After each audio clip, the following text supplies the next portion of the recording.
The missile hit the Aegean Promise at 0347. Staff Sergeant Elena Alvarez watched through her scope as the aid ship's bow disappeared in a column of white fire. The shock wave rolled across the water and slammed into the fortress walls like a fist. Refugees on the eastern docks scattered, screaming in 4 languages. Crates of medical supplies tumbled into the sea. Then a second sound, closer, a single crack above the wind. Corporal Reyes dropped beside her. No warning, no cry, just gone. A red mist where his left shoulder had been a heartbeat before. Elena spun, scanning the fortress interior. The angle was wrong. The shot hadn't come from the Iranian boats. It hadn't come from the cliffs. It came from inside the perimeter. Someone in here just killed one of ours.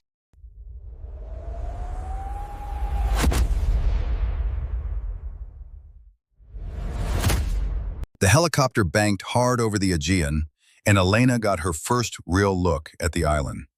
It was smaller than the briefing photos suggested, a slab of limestone rising 50 meters out of the water, its southern face sheer cliff, its northern shore a crumbling NATO-era jetty now crowded with humanitarian vessels. The old radar base occupied the high ground at the center, a cluster of concrete buildings, rusted antenna towers, and a fortress wall that predated the Cold War by 4 centuries. Venetian stonework reinforced with chain link and sandbags. She'd seen worse defensive positions. Not many. Fortress Kessara, the crew chief shouted over the rotors, used to be a NATO early warning station. Decommissioned 2008. Somebody decided it was the perfect humanitarian hub. He didn't sound like he agreed with that decision. Elena said nothing. She was studying the terrain. The southeastern cliffs offered 3 natural sniper hides at different elevations. The ruined watchtower on the western wall gave a clean line of sight to the main dock, but had no cover from the north. The abandoned missile silos on the hilltop were structurally compromised. She could see where the roof of the nearest one had partially collapsed. But the approach corridor between them was a fatal funnel. Anyone crossing it was exposed for 11 seconds. She'd already counted. Chief Warrant Officer Daniel Mercer sat across from her in the cargo bay, eyes closed, arms folded across his chest. He was 63 years old and looked it. Gray stubble, a nose broken twice, hands that had been large once and were still capable. He'd been recalled as a contractor advisor when the task force needed someone who understood both sniper doctrine and the specific brand of chaos that happened when political operations dressed themselves up as humanitarian ones. Elena had worked with him twice before. She trusted him the way she trusted good equipment, completely, until it showed a crack. He opened one eye as the helicopter descended. "What do you see?" he asked. 3 viable overwatch positions on the south face. The watchtower's compromised. The silo corridor is a kill zone. What else? She looked again. The aid ships on the horizon, at least 6, their running lights. Announcing themselves. Mercer closed his eye again. Iranian patrol boats know exactly where those ships are. Running lights don't protect you out here. They just make you easier to range. The helicopter touched down on the cracked tarmac inside the fortress wall. The rotor wash sent a cloud of salt grit spiraling across the landing pad. Elena stepped out, boots crunching on limestone debris, and felt the wind immediately. A steady Mediterranean pressure from the northwest, carrying moisture and the distant smell of diesel and something older, something the island had been soaking up for centuries. Stone and salt and rust. "Kid." Mercer appeared at her shoulder, duffel over one arm, rifle case over the other. His voice was low, conversational, the tone he used when he wanted something to stay with her. "Islands turn into traps faster than cities. Cities have exit routes. Islands have the sea." "I know." "You know it tactically. I want you to feel it." He nodded toward the fortress wall. "Every door leads to the same place here. You need to have your angles work before the first shot, not after." She already had 4 angles worked, but she didn't say that. With Mercer, the lesson wasn't the information. The lesson was the habit of thinking. Lieutenant Commander Walsh met them at the operations building. A Navy intelligence officer, mid-40s, the particular brand of controlled urgency that came from managing something too large and too fragile simultaneously. He gave them the standard briefing in a room that smelled like generator exhaust and instant coffee. The situation. Fortress Kessara had been designated a humanitarian transit hub 6 weeks ago, a joint U.S.-Israeli initiative to maintain aid corridors into the eastern Mediterranean war zones. 2 companies of Marines provided security. Israeli naval escorts covered the sea approaches. Refugees from 3 separate conflict zones were being processed through the island before transfer to partner nations. The problem? 3 aid ships had been hit in the past 9 days. Iranian proxy naval units were operating in the surrounding waters, beyond engagement range. Electronic warfare systems were jamming portions of the communications network. And 2 days ago, a container of medical supplies had simply vanished from the dock inventory. No record of where it went. Any indication of inside involvement? Elena asked. Walsh looked at her with the particular expression of a man who had considered that question and decided not to put the answer in writing. Yet. We're looking at a lot of moving parts. That's not an answer, sir. No, he agreed, it's not. Mercer, standing in the back of the room with his coffee, said nothing. But Elena caught the slight tightening around his eyes. He'd heard the same non-answer she had, and he'd already started forming the same suspicion. By noon, Elena had her overwatch position established in the old radar control building, 2nd floor, northeast corner, a broken window with a natural rest on the crumbling sill. The angle gave her coverage of the main dock, the eastern jetty approach, and 300 meters of open water to the north. Her rifle was a Barrett MRAD in .338 Lapua, dialed for the morning's conditions. 11-knot crosswind from the northwest, visibility 8 kilometers, air temperature 19 Celsius. She logged all of it in the small notebook she kept in her left breast pocket. Mercer had taught her that habit during their first rotation together in Helmand. The rifle doesn't know the conditions. You do. Below, the humanitarian operation ran with the particular organized chaos of large-scale logistics under pressure. An Israeli corvette sat 300 meters off the northern jetty, its crew visible on deck, watching the approaches. On the dock, Marines in full kit moved alongside NGO workers in bright vests, an incongruity that still looked wrong to Elena's eye after 6 days here, the collision of tactical and civilian in the same physical space. Civilians carried clipboards, Marines carried M4s. They were trying to accomplish the same task, and neither group fully trusted the other to do it correctly. The refugees arrived by smaller vessels from the mainland, fishing boats, rubber inflatables, a repurposed ferry that had seen better years. They came in groups of 30 and 40, adults and children, the specific exhaustion on their faces that Elena recognized as the aftermath of sustained fear. Not the acute fear of a single incident, the chronic kind, the kind that built up over weeks and months until it became a person's resting state. She watched them through her scope, not targeting, reading. A man in a red jacket carrying a child on each arm. A woman in her 60s arguing with a Marine at the processing station. Something about paperwork or the lack of it. 3 teenage boys sitting on crates near the water, staring at nothing. The 1,000-yard look already present at an age when it shouldn't be. An NGO medic moving through the crowd, stopping to kneel beside an elderly man who had sat down on the dock and couldn't get up.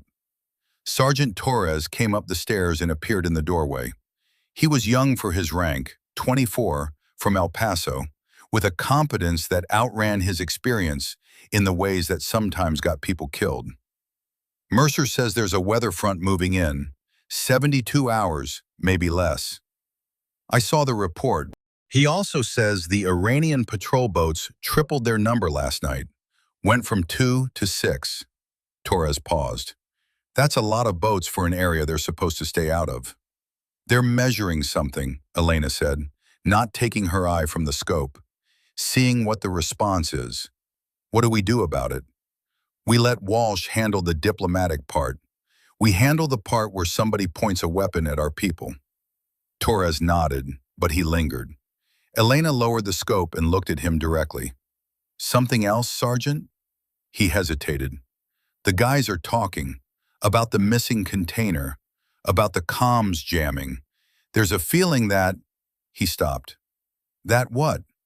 That not everybody here is on the same side. Elena held his gaze for a moment. That feeling is probably correct. Do your job the same way regardless.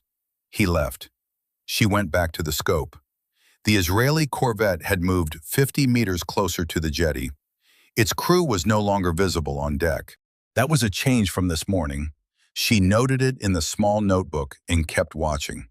The radar system glitched at 1440. Elena was in the operations center when it happened. A cascade of static across 3 of the 4 screens. The digital overlay stuttering and then freezing entirely. The Marine signals tech, a corporal named Okafor, ran his diagnostic twice before he looked up with the expression of someone who has found something that shouldn't be there.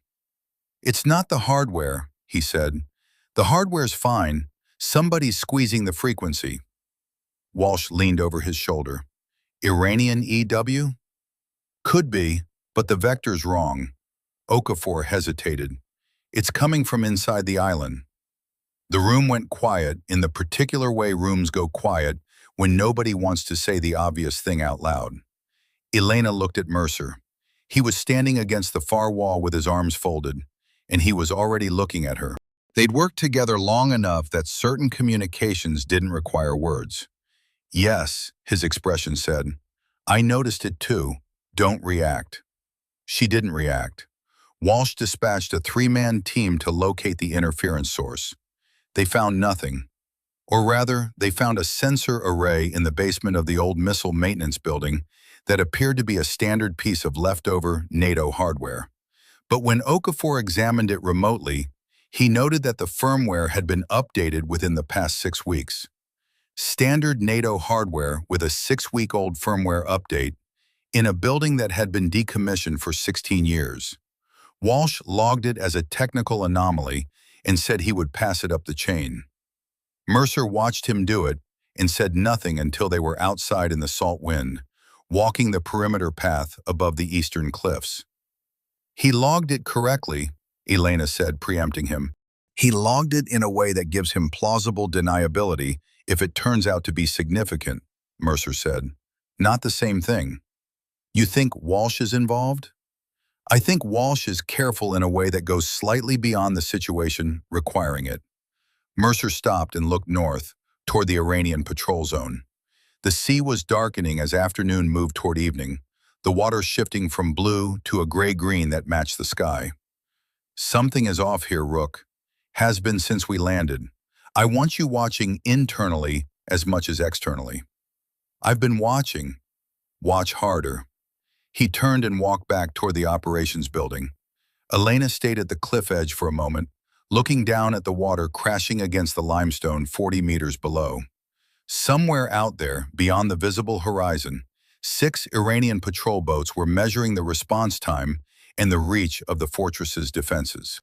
And somewhere inside this perimeter, a piece of hardware was whispering to someone who wasn't supposed to be listening. She went back to her scope. The weather front arrived ahead of schedule. By nightfall, the wind had shifted to a raw, north-northwesterly, and the temperature had dropped 6 degrees. Cloud cover moved in thick and fast, eliminating the stars and reducing the moon to a diffuse gray glow behind gauze. The aid ships on the horizon were invisible now, marked only by their AIS transponder signals on the operations center screens. The Israeli corvette had withdrawn to a holding position 2 kilometers north, standard procedure in deteriorating sea states. Elena ran a terrain analysis in the remaining daylight, moving systematically across the fortress's defensive positions, with Mercer walking a parallel track 30 meters to her left. They didn't communicate much during these assessments. The point wasn't discussion.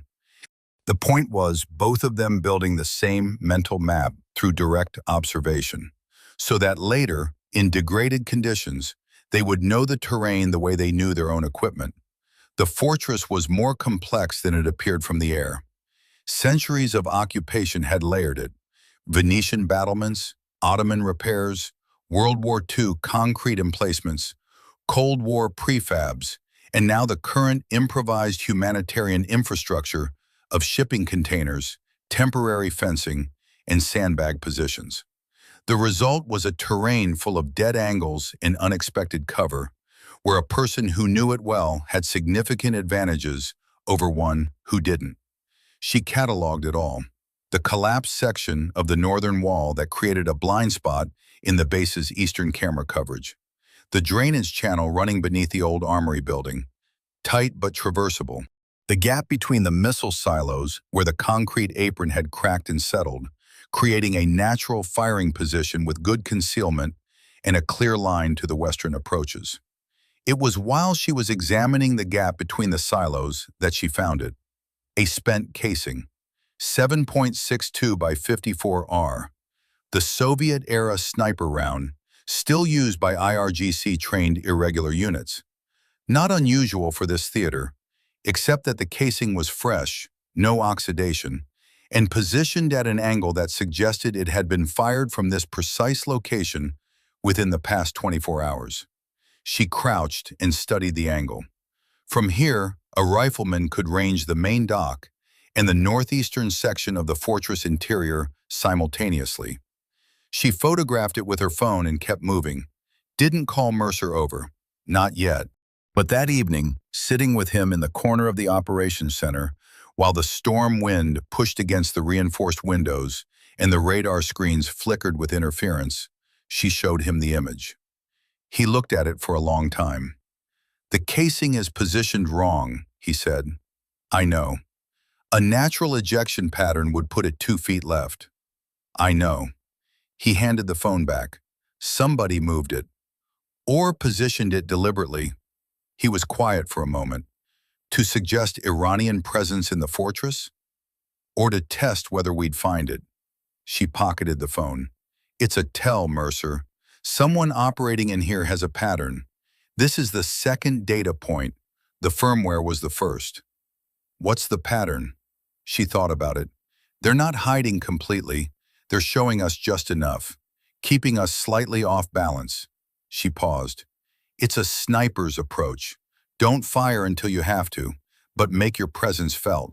Mercer looked at her with an expression she recognized, the particular attention he paid when a student said something he hadn't expected. "That's a specific way to think about it. Does it fit?" He looked back at the weather screens for a long time. The storm front was solid now, the Mediterranean churning visible white even at night beyond the cliff edge cameras. Somewhere inside this fortress, something was watching them the same way they watched everything else. "Yeah," he said quietly, "it fits." The storm hit its first peak at 02:15.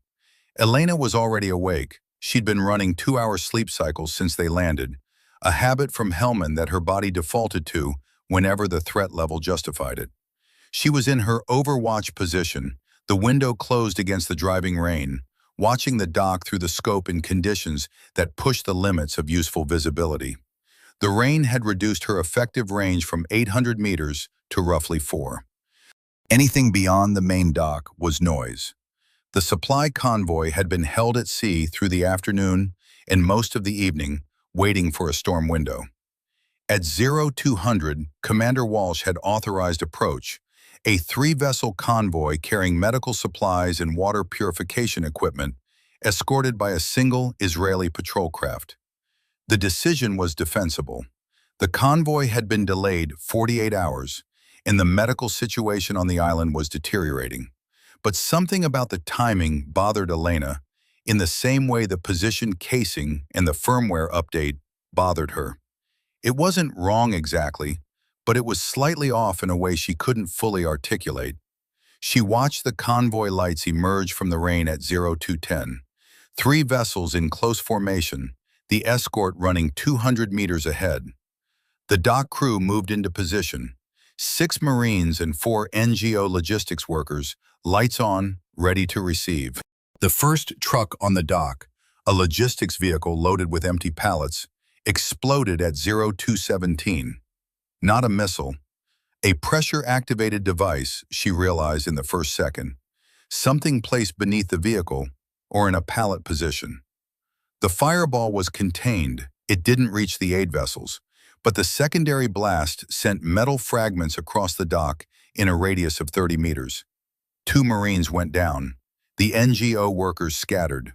The convoy vessels cut power immediately and began evasive movement. Elena was scanning before the sound reached her. She swept the dock approaches, the southern cliff face, the ruined watchtower, the silo corridor, then the interior positions, the maintenance building roof, the old armory wall, the drainage channel exit. Nothing.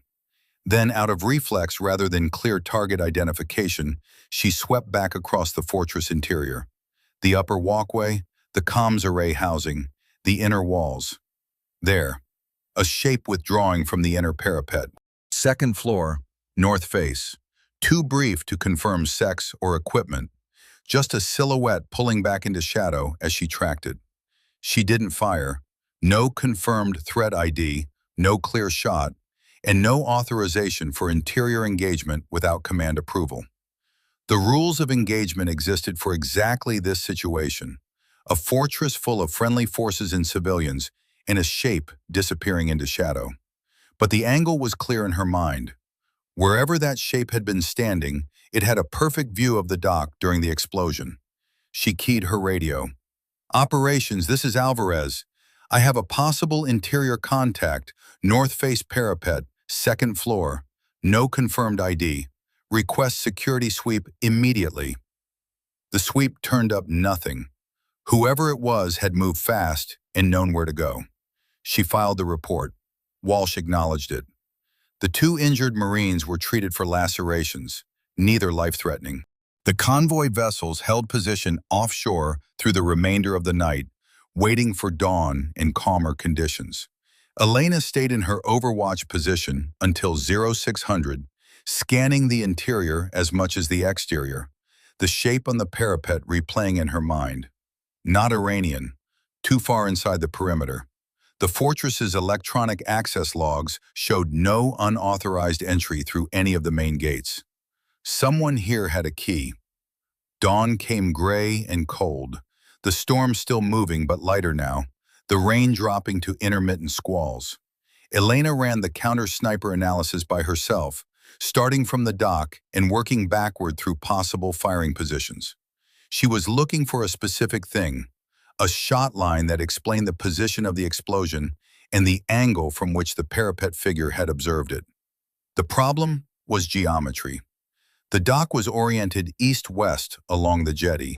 The explosive device had been positioned on the northern edge of the logistics vehicle, meaning the primary fragmentation pattern went north, toward the aid vessels, rather than toward the fortress interior. That was a deliberate choice. Someone had placed that device to damage logistics and create chaos without destroying the humanitarian operation entirely. A warning or a manipulation, rather than a termination. She rebuilt the position from the silo corridor gap, the location where she'd found the 7.62 casing. From there, the angle to the logistics vehicle was clear, but a pressure device would have been placed in advance, not triggered remotely by a sniper. The sniper position was observation, not initiation. She went back to the parapet. The north-face second floor was an internal walkway running between the old command building and the radar station. She walked its length twice, looking at what could be seen from each point. From the center section, the dock was a clean, line-of-sight observation post. But from the eastern end of the walkway, where the stone of the original Venetian fortification met the concrete of the NATO addition, she found something else. A fresh impression in the accumulated grit on the parapet ledge. Not a boot print, too indistinct for that, but a pattern of pressure and disturbance that suggested someone had rested a rifle barrel here. The exact angle of the disturbed grit corresponded to the dock's center line. She photographed it. Then she backed away and crouched, looking at the position from a firing perspective. From here, a shooter had full visual coverage of the dock, the approach water, and, turning approximately 40 degrees right, the window of her overwatch position. The implication took a moment to fully register. Whoever had been standing here had been watching her, watching the dock. She stayed crouched for a long moment, her pulse steady.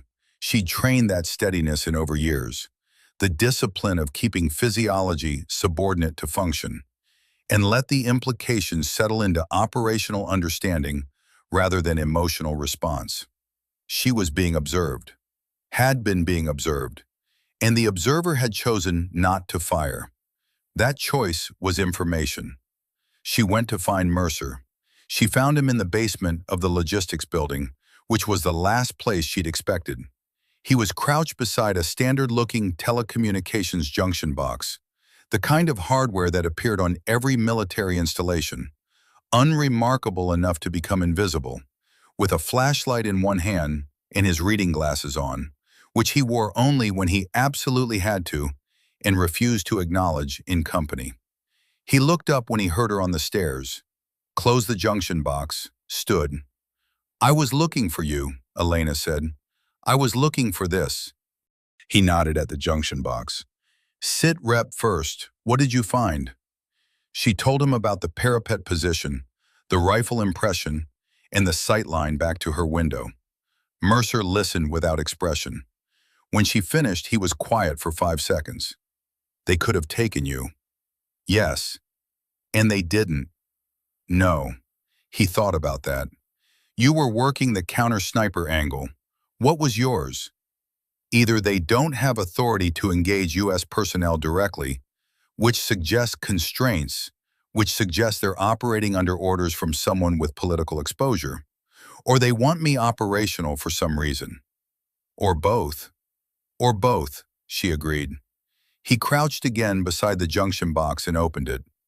"Look." She crouched beside him and looked. The interior of the box appeared standard. Circuit boards, wiring, routing hardware, except for a secondary module, slightly cleaner than the surrounding equipment, mounted at an angle that made it easy to miss. "Signal relay," Mercer said. "Not NATO, not commercial standard."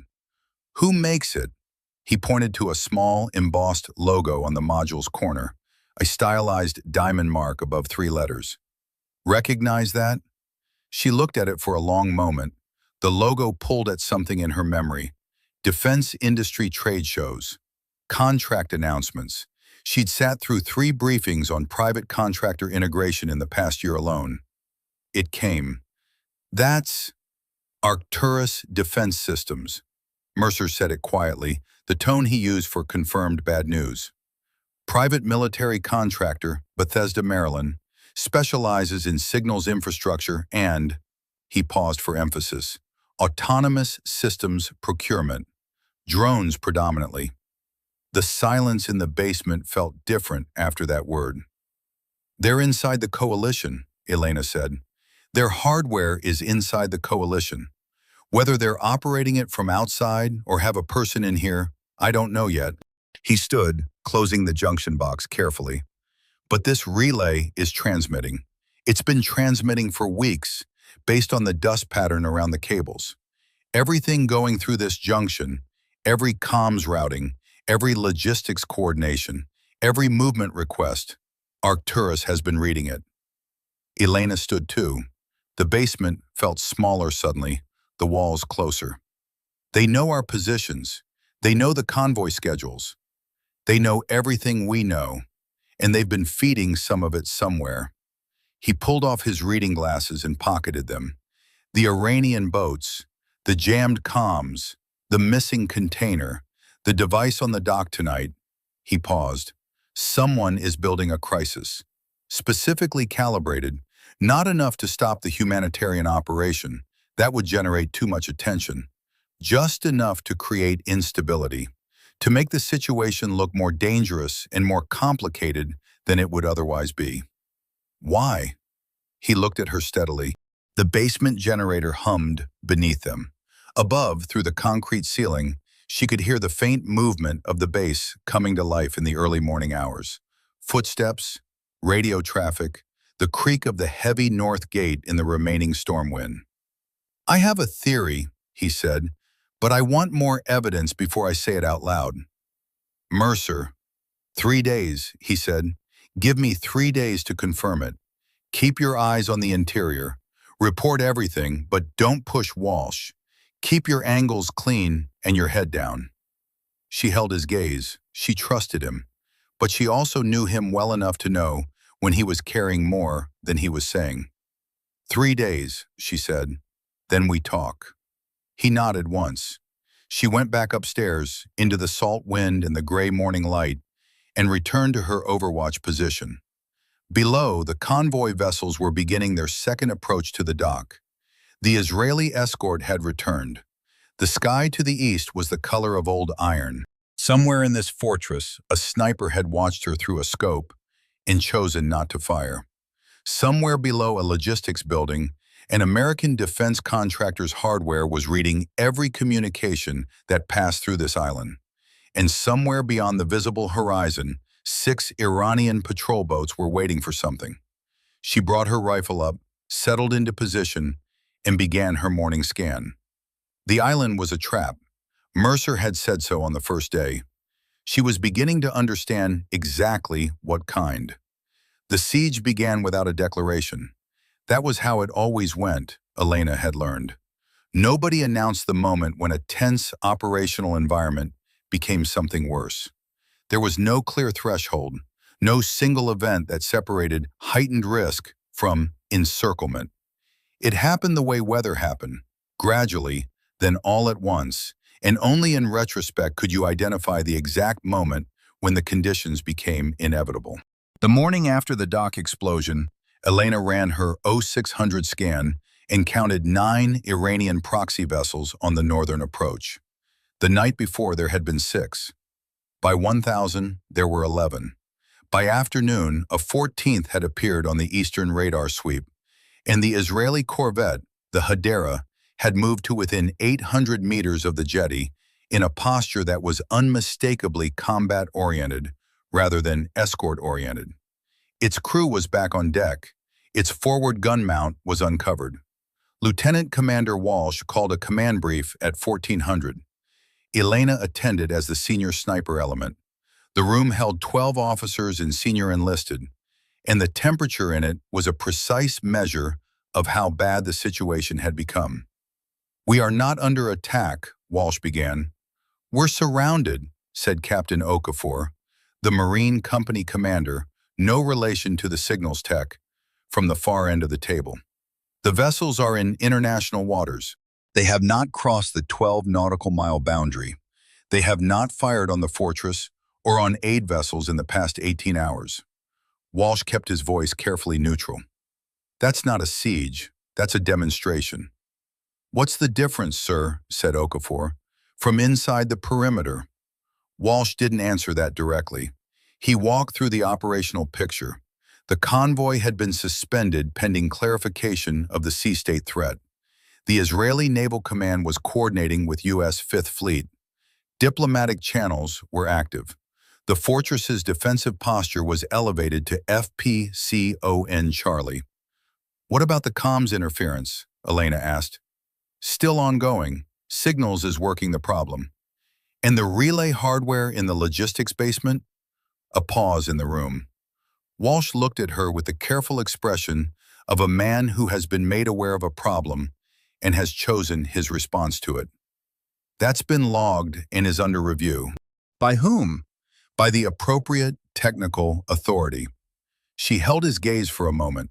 Mercer, standing against the wall to her left, was very still. "Sir," she said, "if that relay is feeding our convoy schedules and personnel movement to an external party, then every operation we plan in this room is compromised before we execute it." "Sergeant Alvarez, I'm not speculating. The hardware is there. It's active. It has a manufacturer's signature that we can trace. If we're planning a defensive response to 14 Iranian proxy vessels and someone outside this fortress is reading that plan in real time, we need to address that before we address anything else." The room was quiet for a long 3 seconds. "I'll take that under advisement," Walsh said. The brief continued. Elena listened to the rest of it with the particular attention of someone cataloging not just what was being said, but what was being carefully not said. Walsh was competent. His tactical assessments were accurate. His defensive dispositions were sound. But he moved around the relay hardware the way water moved around a stone, never directly confronting it, always finding another path. After the brief, walking back to her position in the salt wind, Mercer fell into step beside her. "He knows about the relay," he said. "He's known. The question is what his relationship to it is." Elena thought about it. He might be protecting something bigger, or someone told him to manage it quietly and he's following orders. Or he's being blackmailed. Or that. She stopped at the door to the radar building, her hand on the rusted handle. Mercer, the 14 boats, the jammed comms, the suspended convoy. She paused. Someone is tightening the noose. But slowly. Why slowly? He looked out toward the northern cliffs, the sea visible beyond them, dark and steady now after the storm's first wave. Because the goal isn't to destroy the operation. The goal is to create a crisis that justifies a specific response. He paused. The kind of response that requires procurement.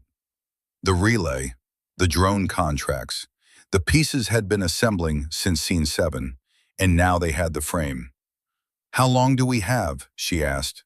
"Until the second storm front." He looked at the sky. 48 hours, maybe 60. She went inside. Through her scope, the Iranian boats were steady on the horizon, patient as the sea itself. The fortress walls creaked in the north wind. The trap was closing. She picked up the signs of him on the second day. It started with birds. The fortress had a population of Mediterranean gulls that roosted on the old radar tower and the upper parapets. They were a constant presence, noisy, indifferent, occupying the high points with the authority of things that had been there longer than any human installation.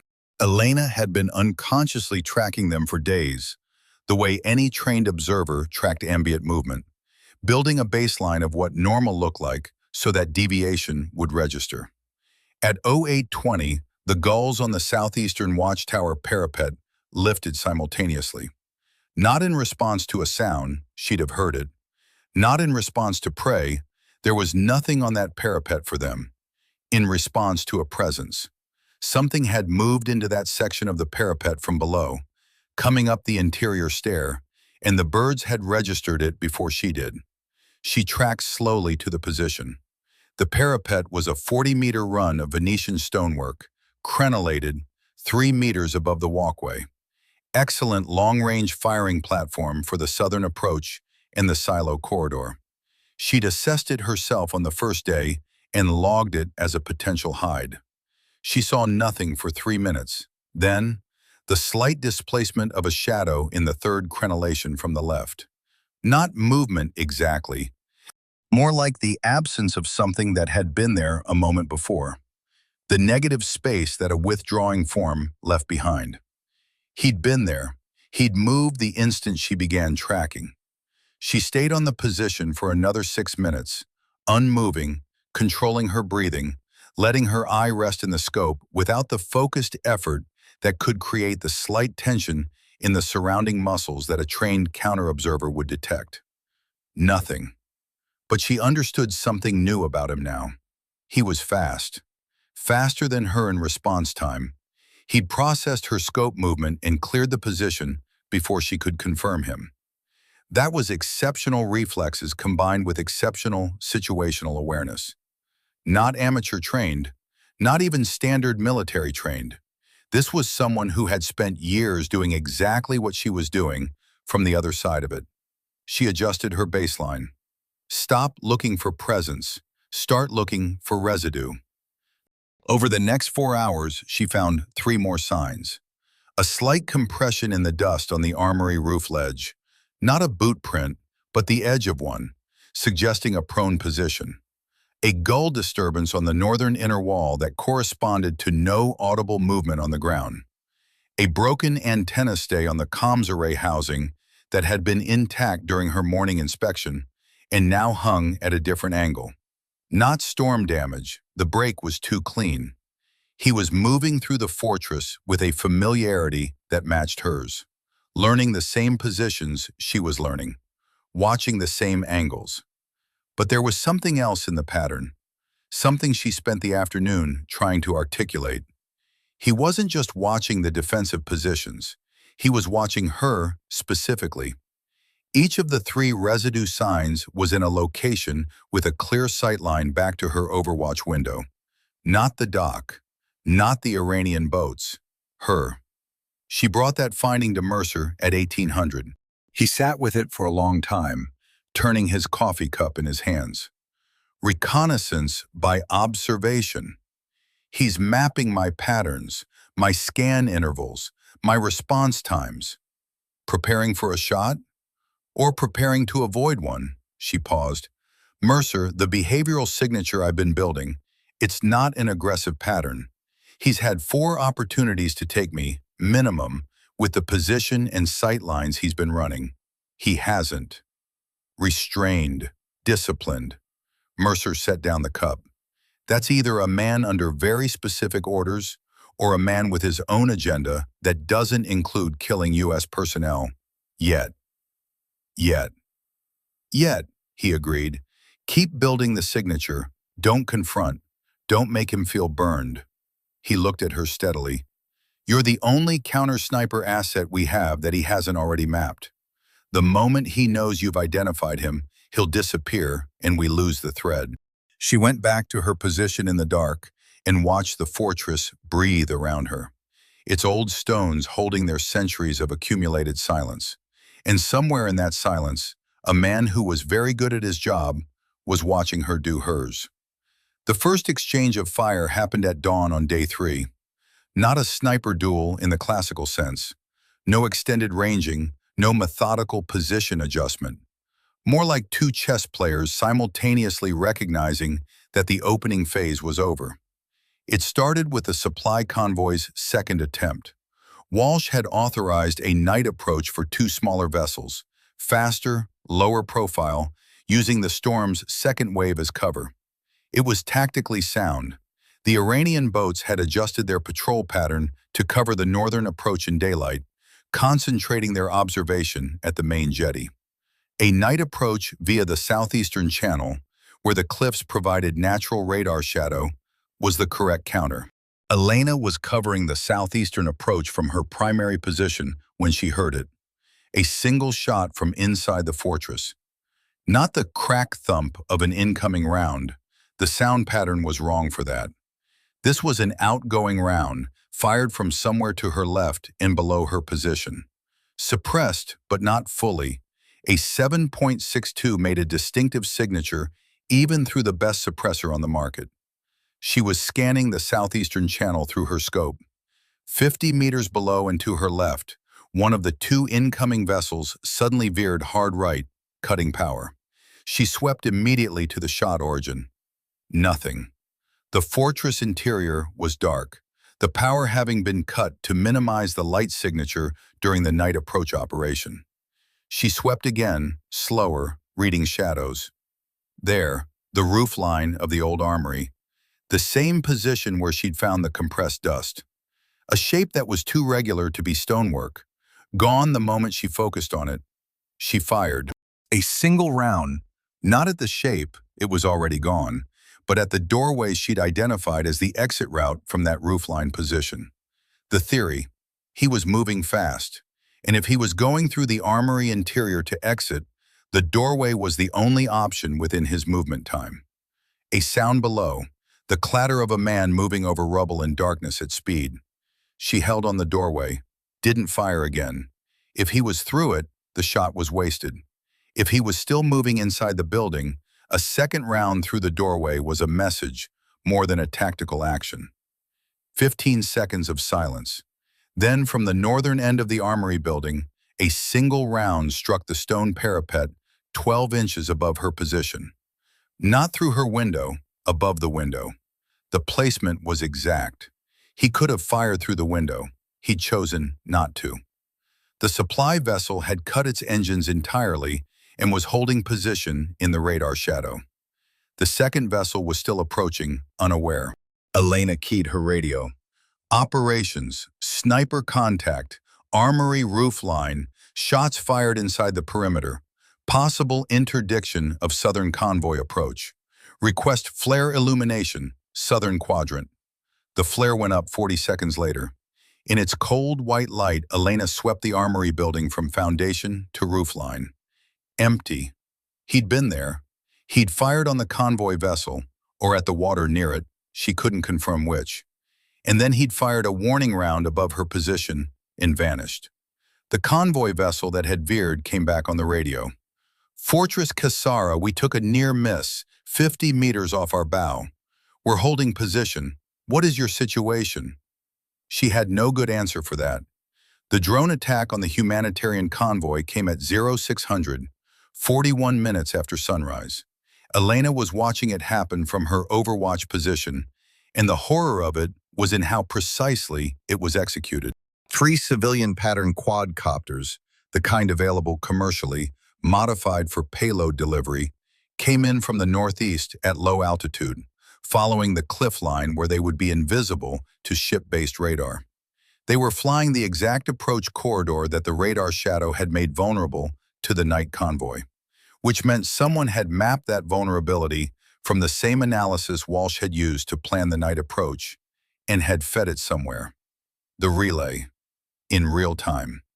The drones hit the second supply vessel, the Lydian Star, a Greek-flagged NGO ship carrying dialysis equipment and blood products, at 0601. 2 impacts on the main deck, one near the bridge. The ship didn't sink, but it stopped dead in the water and began listing slightly to port. The smoke was visible from the fortress immediately. Elena's scope was already sweeping for the drone operators. She found the first one in 90 seconds. A man on a rocky outcropping 400 meters south of the fortress wall, outside the official perimeter, crouching over a commercial drone controller. He was wearing civilian clothes. He was not pointing a weapon at anyone. Under strict rules of engagement, he was operating a civilian electronic device in a coastal area. She watched him for 4 seconds. On the ship, the smoke was thickening. She could see figures on the deck moving with urgency that meant injured personnel. She engaged. 1 shot. The drone controller sparked and shattered. The man dropped flat, alive, unhurt, but the controller was gone.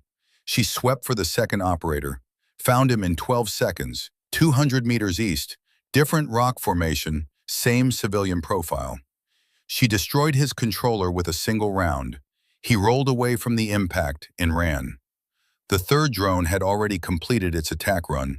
She tracked it back along its flight path and found nothing. She filed the engagement report with a steady hand. 2 civilian-dressed operatives engaged. Equipment destroyed. No casualties inflicted. She had made the correct calls under the ROE framework, but the correct calls had still resulted in her shooting at people who were, technically, holding electronic devices. She sat back from the scope and took 3 measured breaths. The drones were American-made. She'd confirmed that on the second one, close enough to read the manufacturer plate on the undercarriage as it completed its attack run. A Texan commercial drone company whose products were sold worldwide. The modification for payload delivery wasn't complex. Anyone with basic electronics knowledge and a reason could do it. But the navigation programming was something else. The approach corridor the drones had used matched the classified radar shadow analysis exactly. That level of precision didn't come from guesswork or commercial drone navigation. That came from someone reading the fortress's own tactical assessments. The relay was feeding the attacks in real time. She found Mercer in the medical station, where he'd been helping triage the walking wounded from the dock explosion's delayed aftermath. He looked at her face when she came through the door and knew immediately. "The drones," he said, "American-made, flying classified approach corridors." He set down the gauze he'd been holding and walked her outside. In the sea beyond the northern cliffs, The Lydian star had stopped listing, which meant the damage was contained, but smoke was still rising from it against the pale morning sky. The Israeli Hadera was moving toward it. Elena watched the smoke for a moment and ran the numbers involuntarily. Dialysis equipment, blood products, the weight of medical supplies that a ship that size could carry. She'd read the manifest in the operations center 2 days earlier. Enough to service refugee medical needs for 6 weeks. Some portion of it was burning now, and the patients at the receiving end of that supply chain didn't know it yet. How long before Walsh has to report this up the chain? Elena asked. He already has to. Ship damage, civilian vessel, Iranian proxy attribution. Mercer paused. The attack is already being framed as Iranian proxy drone operation. It's not. No, but the proxy boats are right there. They provide the attribution. The actual operator, whoever is running the relay, whoever programmed those flight paths, they're invisible. He looked at her. That's the whole mechanism. Create incidents that look Iranian. Use Iranian proxy presence as the frame. Create a crisis that justifies a major U.S. response. A response that requires drone procurement. A response that requires a specific kind of drone that Arcturus Defense Systems happens to produce. He said it quietly, with the exhausted precision of a man who has seen this pattern before and hates being right about it.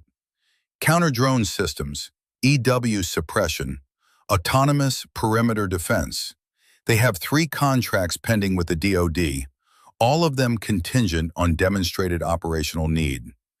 Elena stared at the smoking ship for a long moment. They're killing civilians to sell equipment, she said.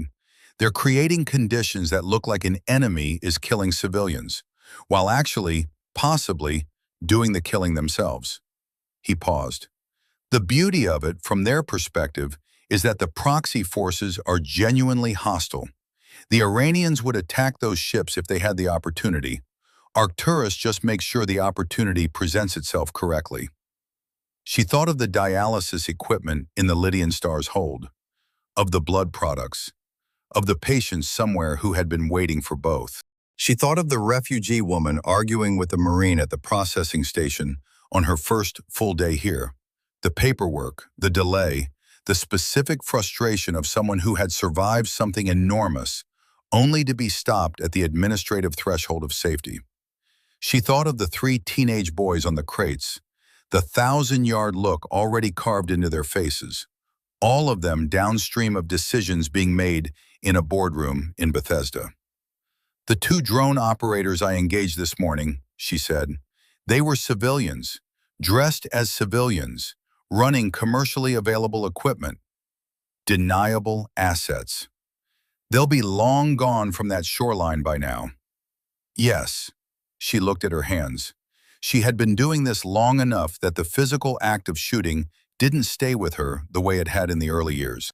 The decision to engage, the threat assessment, the trigger pull, it became technical with enough repetition, the emotional weight migrating from the act itself to the context surrounding it. But this morning's context was something she didn't have a clean framework for. 2 men with drone controllers on a rocky shoreline, doing what they'd been contracted to do, probably not knowing or caring about the full operational picture behind their tasking. She had destroyed their equipment and they had run. No casualties, clean ROE compliance. Technically correct. She didn't feel clean about it. Who else knows? She asked. Nobody that can act on it without more than we have. He looked at her steadily. That's what the next 48 hours are for. Mercer disappeared into the logistics network for the next 16 hours, and Elena covered for his absence. She told Torres that Mercer was running a terrain analysis of the western approaches.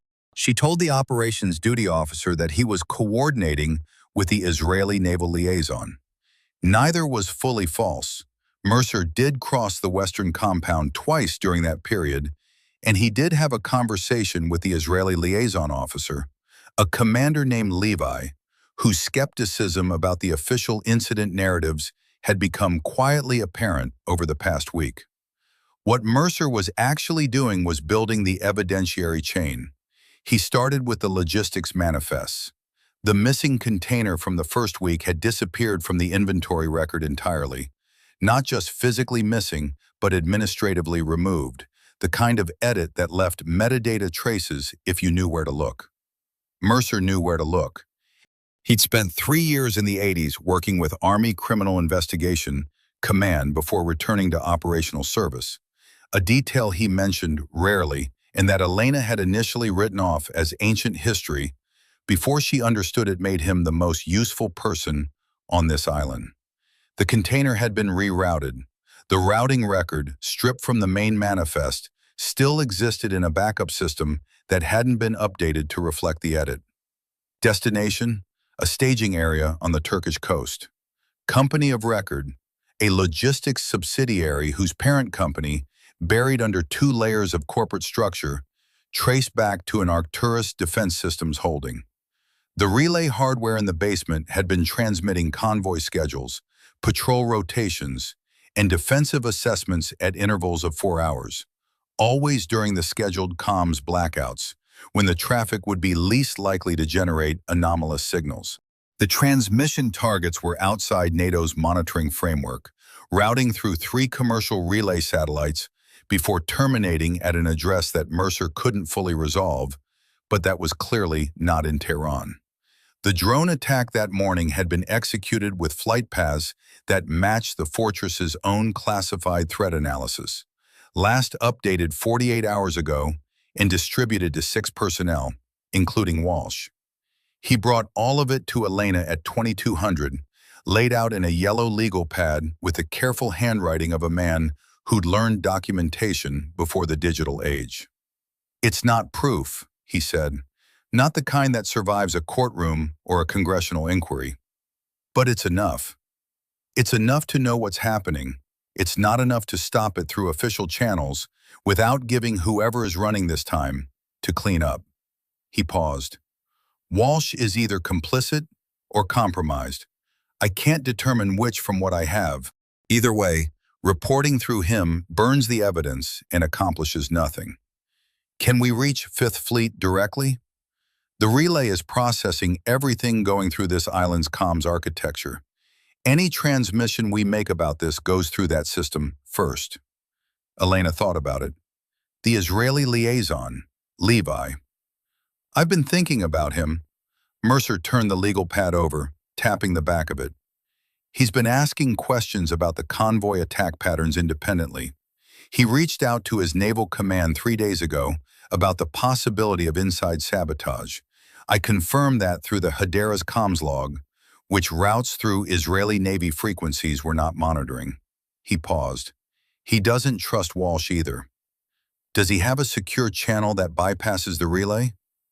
"Israeli Navy has its own satellite uplink, completely separate infrastructure."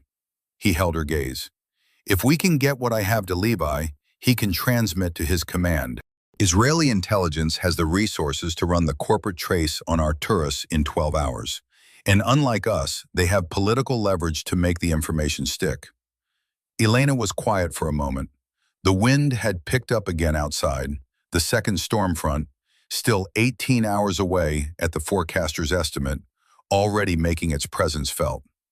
"If Walsh finds out before we get to Levi, then we need to move before Walsh has reason to look." Mercer folded the legal pad. "Tomorrow morning, before the shift change, Levi's liaison office is on the eastern jetty. I'll approach him directly." She nodded. Then, "The sniper. He fired on the convoy vessel last night. He's actively protecting the operation now." "Or warning it," Mercer said. "There's a difference."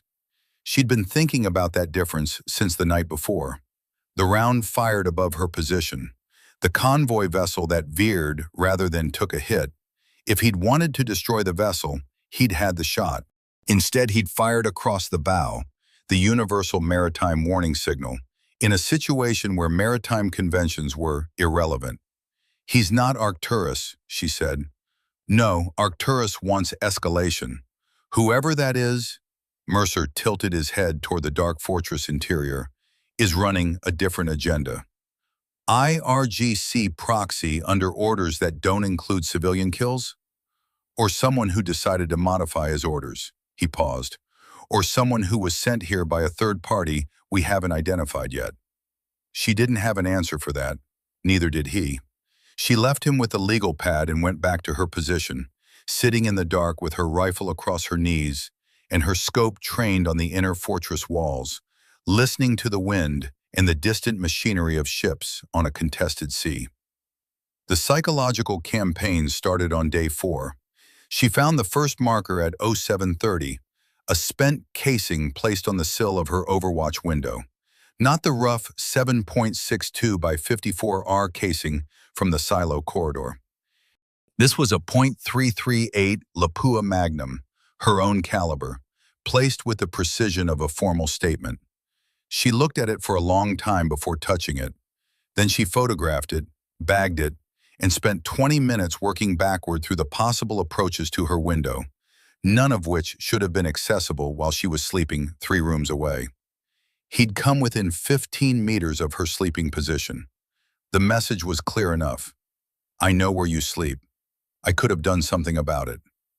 The second marker was subtler, a radio antenna on the Eastern Watch Station, shot away with a round that had come from inside the fortress rather than outside it. The Marine on duty had heard nothing. The antenna was simply gone when he checked the equipment at 0900. The angular evidence of the shot placed the origin at a position that Elena had been using for secondary overwatch until the previous afternoon. He knew her positions. He was cataloging them publicly. I've been where you've been. I know where you'll be. By afternoon, the optics on a secondary rifle she'd set up in the old command building as a decoy position had been disassembled. Not destroyed, disassembled. The components laid out neatly on the mounting table. The scope, the bolt group, the magazine, arranged with a precision that was its own kind of signature. She didn't touch it. She photographed the arrangement and left it exactly as she'd found it. Torres came to her at 1600, genuinely shaken, more shaken than she'd seen him since they'd arrived. There's someone inside this fortress who's been 3 meters from our personnel while they slept, who can access a secured weapons position without triggering our sensors. He stopped. How is this person not a priority engagement right now? Because shooting at someone we can't positively ID in a fortress full of friendly personnel is how we create a fratricide incident that ends the mission. She paused. And because I don't think that's what he wants. You're treating him like he's on our side. I'm treating him like his goals currently align with mine in some respects. That's not the same thing. Torres stared at her. What does that even mean? She thought about how to explain it in a way that wouldn't sound like she'd been compromised. The truth was that she'd been building the behavioral picture for 4 days now, and what she saw was not the pattern of a man trying to destroy the humanitarian operation. Every action he'd taken had been either warning or demonstration. He'd fired on a drone operator who was actively attacking a civilian ship, the same thing she'd done. He'd fired a warning across a convoy vessel's bow rather than into it.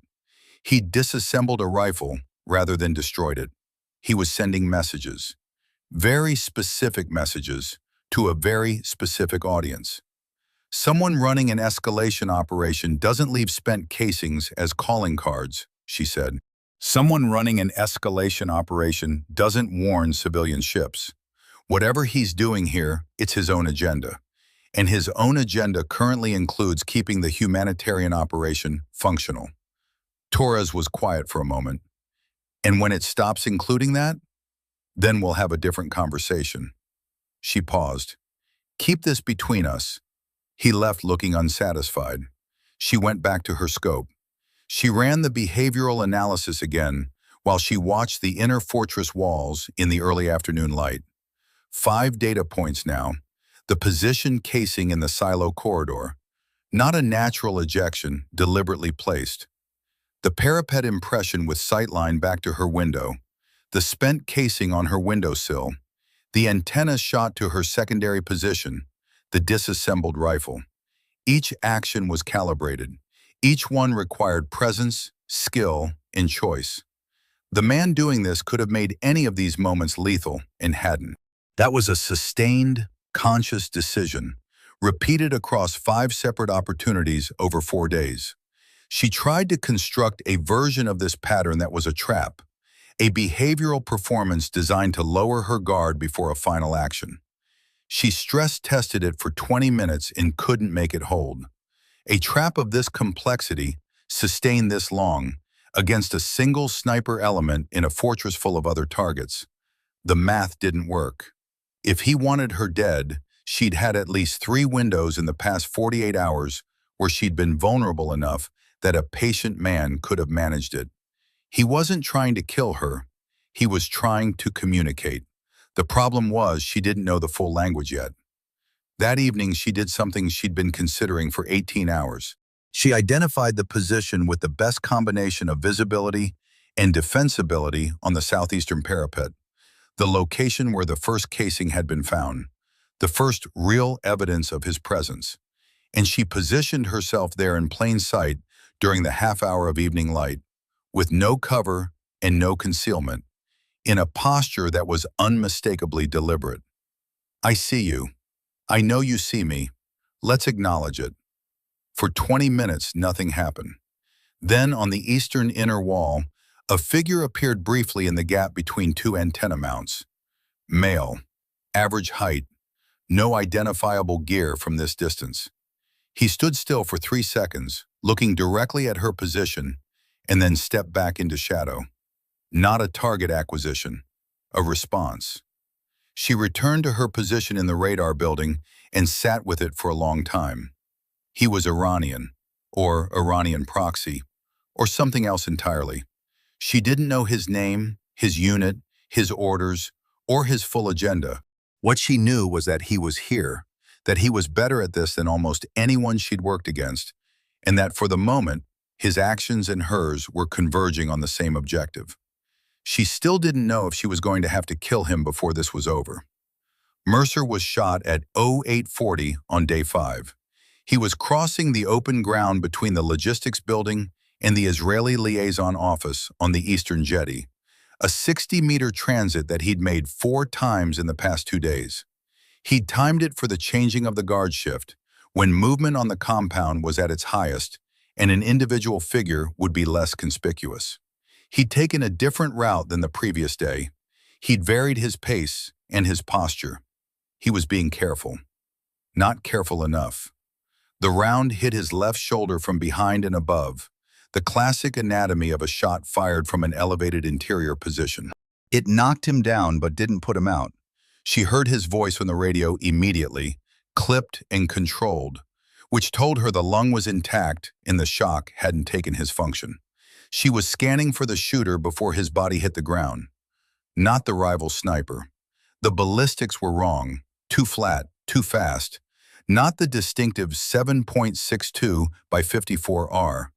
This was a 5.56, possibly a 7.62 by 39, something shorter range, a weapon fired by someone who wasn't a precision shooter, an opportunist, or someone who'd been waiting for a specific window.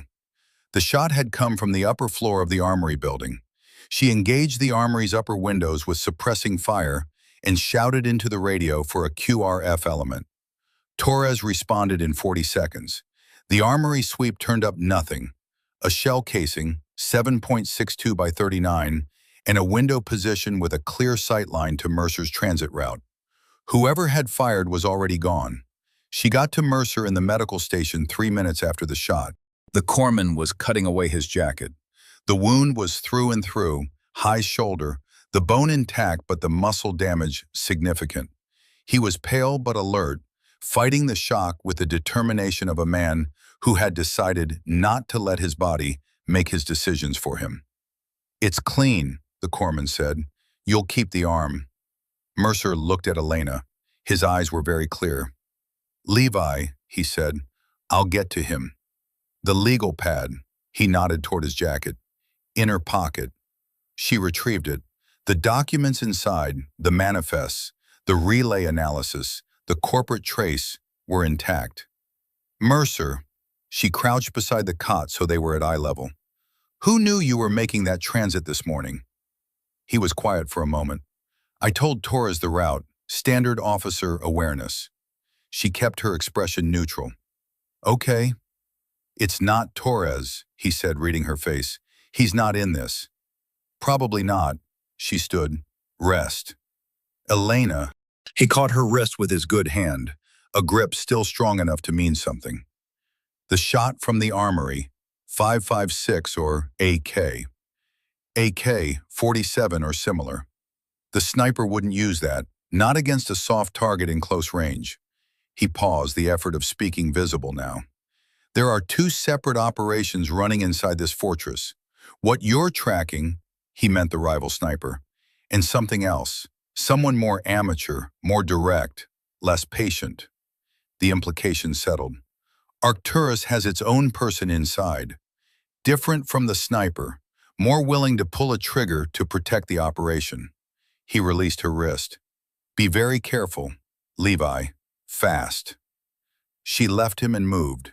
Commander Levi's liaison office was a repurposed storage room on the eastern jetty, two windows overlooking the water, a desk crowded with charts and communication equipment, and a coffee maker that appeared to have been running continuously since the operation began. Levi himself was 52, compact, with the economic stillness of a man who had learned not to waste movement. He'd been a naval intelligence officer for 23 years. Elena had assessed him as competent and cautious since day 2, and Mercer's read on him had been consistent with that. She knocked twice and opened the door without waiting. Levi looked up from the chart he was marking, looked at her expression. "Sit down, Sergeant." "I'd rather stand." She put Mercer's legal pad on his desk. "Chief Warrant Officer Mercer has been shot. He's stable. He wanted you to have this." Levi picked up the legal pad and began reading. She watched his face. He had good discipline, very little showed, but when he reached the Arcturus section, something tightened around his eyes that hadn't been there before. He read the entire document, then he read portions of it again. Then he set it down on the desk and looked at her. "How confident are you in the relay analysis?" he asked. "The hardware is physically present. I can show it to you in 20 minutes. Walsh has been informed?" Walsh logged it as a technical anomaly and took no further action. Levi's expression didn't change, but something behind it shifted. The particular shift of a man whose private suspicions have just been externally confirmed. "Your secure channel request," she said. "The one you made to your naval command 3 days ago about inside sabotage." A pause. "You know about that?" Mercer tracked it through the Hedera's comms log. She held his gaze. "It means you've been thinking about this independently, which means you already have pieces of this picture." "Some pieces." He looked at the legal pad again. "Arcturus Defense Systems. That's a significant allegation. It's a documented chain.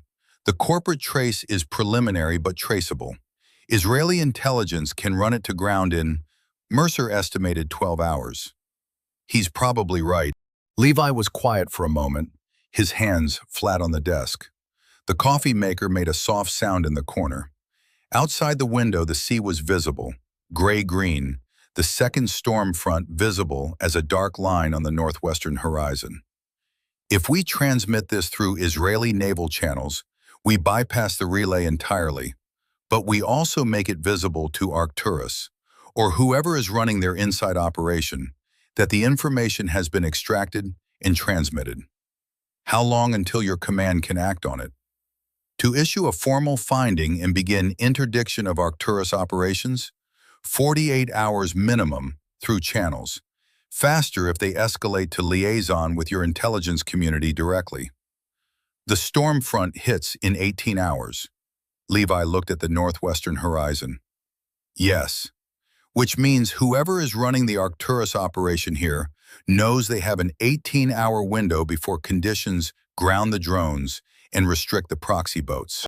After the storm, the situation normalizes and the crisis they've been building loses its operational edge. He understood. They'll move before the storm. They need a final incident, something large enough to justify emergency drone procurement authorization. Not the Lydian Star, that was too small. They need something that generates congressional attention. An attack on a major aid vessel?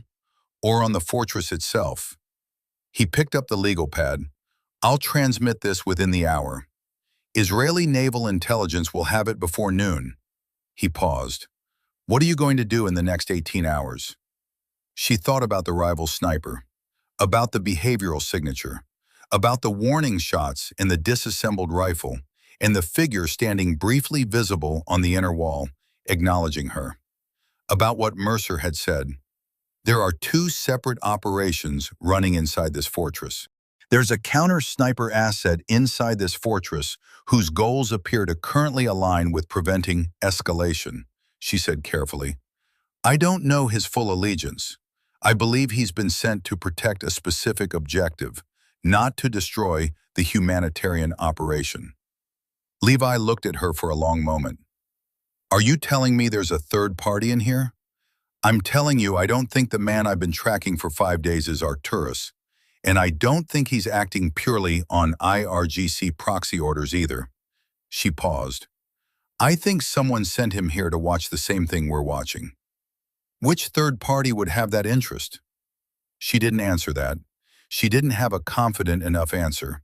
But the thought was there, forming in the back of her tactical mind. An IRGC commander who didn't want a major war any more than the US did. A faction within the proxy structure that understood what Arcturus was doing and found it as threatening to their interests as to anyone else's. I'll know more after tonight, she said. The storm arrived 3 hours early. By 1600, the northwestern sky had gone from a dark line to a full mass, the cloud base dropping fast, the wind shifting to a raw, north-northwest that drove rain horizontally across the fortress walls and reduced visibility to under 200 meters. The temperature dropped 8 degrees in 90 minutes. The sea between the fortress and the Iranian patrol boats disappeared into spray and chop, the boats themselves visible only as intermittent radar returns. Walsh called a defensive brief at 1700. His face had the controlled tightness of a man managing multiple pressures simultaneously. Elena sat in the back of the room and watched him and said nothing. Levi was not present. He was transmitting. At 1820, an alert came through on the tactical network. 2 large aid vessels, the Horizon Mercy and the Callistrate, a Greek NGO ship and a U.S.-flagged medical supply vessel, were on final approach to the fortress jetty, authorization granted by Walsh an hour earlier. Together they carried enough medical supplies to service the island's refugee population for 3 months. Together they presented the largest, highest-value humanitarian target that had been visible in this theater since the operation began. She went directly to Walsh. Sir, the approach authorization for the Horizon Mercy and Callistrate has been issued and confirmed. His voice was even. The convoy was delayed 4 days. The medical situation is critical. The storm reduced our sensor coverage to 30%. The Iranian patrol boats have moved. They repositioned 40 minutes ago to a configuration that puts them on the northwestern approach bearing. The Israeli escort is covering that bearing, 1 corvette against 14 patrol boats. She kept her voice level, professional. Sir, if there's an inside operation feeding our convoy schedules externally, this approach, tonight, in these conditions, is the ideal environment for a major incident. Something moved behind Walsh's eyes, quick and controlled. What inside operation are you referring to, Sergeant? The relay hardware in the logistics basement that I reported to you 4 days ago, which has been logged and is under review. Has anyone physically removed it or severed its connection? A pause. That's a technical matter. Sir, she held his gaze. Has anyone removed it? Another pause, slightly longer. No, he said. She looked at him for 3 seconds. He looked back. In that 3 seconds, she assembled what she had and what she didn't have, and what the next 12 hours were likely to produce, regardless of her actions, and she made a decision. She turned and walked out. Back in her position, scope up, she had two clear target windows. To her northwest, the incoming convoy approach, the Horizon Mercy visible as a navigation-like constellation emerging from the storm murk at 600 meters and closing. To her east, the Arcturus relay hardware in the logistics basement, below her position, inaccessible from here, but the signal antenna on the logistics building rooftop was in her line of sight. A single round through that antenna would sever the transmission, would also announce immediately to whoever was monitoring it that the relay had been discovered and interdicted, would trigger whatever response the inside operator had prepared. And to her south, barely visible in the stormlight, the southeastern parapet, where a figure had appeared for 3 seconds 2 nights ago and acknowledged her. The Horizon Mercy was at 500 meters in closing. She keyed her radio. "Operations, this is Alvarez. I need immediate confirmation of the Horizon Mercy approach authorization." "Who signed that order?" The operations duty officer, not Walsh, the junior watch officer, checked. Came back 30 seconds later. "Authorization signed by Lieutenant Commander Walsh at 16:45, Sergeant." At 16:45, she had been in Walsh's office. He had signed that authorization while she was raising concerns about the convoy approach. Simultaneous. The Horizon Mercy was at 400 meters. She brought her scope to the logistics building antenna. 300 meters, an easy shot in calm conditions. In this wind, she read it through the scope, the rain-driven turbulence, the gusts at irregular intervals. She had a 3-second window between gusts. She started counting intervals. Her radio crackled. Not operations. A frequency she didn't recognize. Outside the standard tactical net, the signal slightly degraded by the storm, but clear enough. A voice. Male. Accent she couldn't fully identify. Arabic influence, but not pure Arabic. French influenced. North African? No, something else. Somewhere between. "Sergeant Alvarez." A pause. "The antenna won't be enough. They have a secondary relay, mobile unit, being activated now." She went very still. "The ship," the voice said. "The approach. It's not the target tonight. You are. When you destroy the antenna, the inside man will know the operation is burned, and he will take his final action.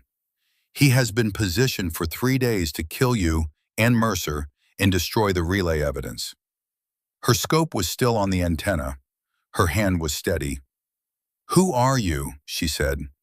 "Someone who was sent here to prevent a war." A pause. "Not by your government." "What do I do about the ships?" "The ships will be warned by the Israeli command within the next 15 minutes. That transmission has already been made." Another pause, and in it she heard the storm and her own breathing and the creak of the fortress walls. "The inside man is in the armory building, 3rd floor.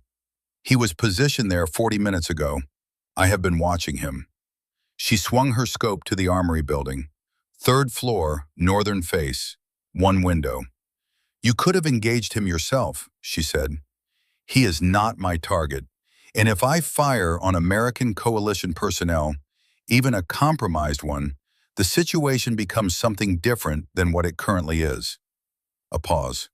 "You understand." She understood. An IRGC-adjacent asset firing on a U.S. contractor asset inside a joint U.S.-Israeli humanitarian operation. Regardless of the moral arithmetic, the political outcome was catastrophic. "The transmitter," she said, "the mobile unit." Walsh's vehicle, parked on the eastern access road. "The unit is in the rear cargo space." A pause. "It requires physical destruction. The mobile unit has no external antenna. You cannot shoot it from here." She was already working through the approach. The eastern access road was 120 meters from her position, accessible via the drainage channel Mercer had identified on day 1. "I need 40 seconds, she said. "The armory, 3rd floor. He will move in." A pause, and she understood he was watching something she couldn't see. Less than 3 minutes. She brought her scope back to the armory. Third floor, north face. The storm light was bad. The window was a dark rectangle in a dark wall, with rain hammering across it. Then a shape appeared in the window.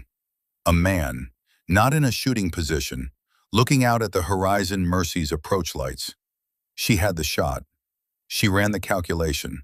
One unknown voice on an unsecured frequency she'd never heard before, asking her to trust targeting intelligence she couldn't independently verify, on a shot that would kill a man inside an Allied perimeter. Everything in her trainings had to wait for confirmation, for positive ID, for authorization from a command authority that had legal accountability. Everything in her training also said that the man in that window was a threat to 2 ship crews, a wounded mentor, and an island full of refugees who had already had enough done to them. The crosshairs settled. "The ships," she said. "What happens to the ships if I take this shot before the Israeli warning reaches them?" "The Horizon Mercy captain will make his own decision when he sees what happens to this fortress in the next 10 minutes. A pause. "Take the shot, Sergeant, or he takes his. You have the angle. I do not." She had the angle. She held the crosshairs on the shape in the window and began her count. She fired. The round crossed 412 meters of storm-driven rain in just under half a second and struck the armory window frame 6 inches left of center. The shape in the window dropped immediately. Not dead. She knew it instantly from the way the body moved. The controlled drop of a trained man taking cover rather than the sudden collapse of a hit. She'd pulled the shot fractionally. She didn't know why. Her body had made a decision her conscious mind was still catching up to. It didn't matter. He was moving. She was already out of her position, the Barrett slung across her back, moving for the stairs. The drainage channel was 40 meters south of the radar building, accessible through the old armory's ground floor, which meant she and the inside man were now converging on the same building from different directions in zero visibility and deteriorating conditions. She keyed her radio as she ran. "Operations, shots fired, armory building, interior threat. Do not send QRF to armory. Repeat, hold QRF. Friendly active in structure." She didn't wait for acknowledgement. The storm had hit full force now. The wind was a physical presence, a constant pressure from the northwest that made lateral movement across open ground a controlled lean rather than a run. Rain hammered the stone paving and bounced back up in a knee-high mist that eliminated ground-level visibility entirely.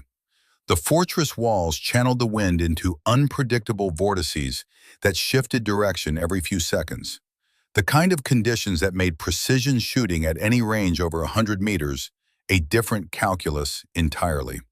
She reached the drainage channel entrance, a concrete opening in the fortress's eastern foundation wall, 60 centimeters wide and a meter high, running beneath the armory building toward the eastern access road. She went in head first, pulling herself through on elbows and forearms, the Barrett scraping the concrete above her. The channel smelled of old water and rust.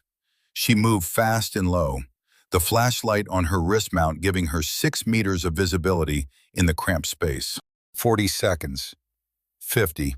She emerged on the eastern access road in the rain, rolled upright, and found Walsh's vehicle immediately, a dark green Land Cruiser parked against the access road wall, 15 meters from the channel exit. She approached from the rear. The cargo hatch was unlocked. She opened it in one motion and swept the interior with her weapon light. A black equipment case, roughly the size of a laptop bag, strapped to the cargo floor. Arcturus Defense Systems stenciled on the lid in small gray letters. A single LED status light on the side panel, green and steady. Transmitting. She pulled her sidearm, pressed it against the case's side panel, and fired twice. The LED went red, then dark. She fired twice more through the case itself. Not elegant, but she didn't have time for elegant. Electronics don't survive 9 millimeters at contact range. She was back in the drainage channel within 90 seconds of exiting it. The channel was no longer empty. She stopped. Her weapon light illuminated a figure 15 meters ahead of her in the channel, moving toward her, also stopped. The figure was carrying a weapon. She could see the outline of a rifle slung across the back, but the hands were visible, empty, raised slightly in the cramped space.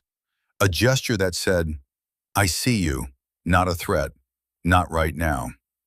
In the confined space of the drainage channel, they were close enough to read faces. She brought her light up. Male, mid-40s, dark complexion, angular face, a fresh cut along the left jawline that looked like a close miss from something fast. Not the Arcturus inside man. Wrong profile entirely. Too lean, too still. The particular economy of movement of a man trained to exist in close space without triggering the ambient awareness of others. The rival sniper. They looked at each other across 15 meters of concrete drainage channel while the Mediterranean storm hammered the fortress above them. "The mobile unit," he said. His English was good, accented, the French-Arabic blend she'd heard on the radio, but controlled. "You destroyed it?" "Yes." "Then the primary transmission network is severed." He paused. "The inside man will know within 2 minutes that the relay and the mobile unit are both down. He has a contingency." "What contingency?" "Manual signal, coded burst transmission. He has a handheld device." A pause. "If he reaches the northern wall antenna array before we stop him, he can still send the attack authorization for the drone package. There are 6 more drones staged on the mainland. The Horizon Mercy approach." "I know." She was already moving her assessment forward. "Where is he now?" "Coming down from the armory 3rd floor. He'll take the northern corridor. He knows the fortress layout. He's been here before. A site survey 2 months ago under contractor cover." She worked the geometry. The northern corridor ran from the armory building to the northern wall, roughly 140 meters, through the covered passage between the old NATO prefabs. At running pace in storm conditions, 2 minutes, maybe 90 seconds for a man who knew the route. "He'll be there in 90 seconds, she said. "Yes." She looked at him directly. "You could have taken him yourself." "I could have." Something shifted in his expression, not quite a wince, but close to it. "But if an Iranian proxy asset kills an American defense contractor employee on a joint U.S.-Israeli installation, whatever we have both been working to prevent tonight becomes significantly more likely in the week that follows." The logic was sound, infuriating, but sound. "What's your name?" she asked. A pause that lasted exactly long enough to communicate that he'd considered not answering. "Kareem." "Elena," she nodded once. "Northern wall. I need you to cover the corridor exit in case he gets past me." He nodded. "Go." She went. The northern corridor was a covered passage of cold concrete and storm vibration, the wind screaming through gaps in the prefab wall panels. The overhead lights long dead, visibility reduced to whatever her weapon light could reach. She was running hard, the Barrett slung and the sidearm in her hand. Too close for the rifle in this corridor, maybe too close for the handgun too, but it was what she had. She heard him before she saw him. Boots on concrete, heavy and fast, somewhere ahead in the dark. No light. He was running blind or had night vision. She killed her weapon light immediately and switched to the NOD monocular she'd been carrying since day 2. The image green and grainy in the corridor's thermal clutter. There, 80 meters ahead, a running figure, something in the right hand, moving fast toward the northern wall access door. She ran faster. The corridor was straight for its first 100 meters, then bent left around the old power substation. She knew the bend from her terrain analysis. He didn't know she was behind him. She'd come through the drainage channel rather than down the armory stairs, taking a route he hadn't anticipated. She had 30 meters on him before the bend. At 60 meters, she shouted, "Freeze! U.S. Marine!" Drop it!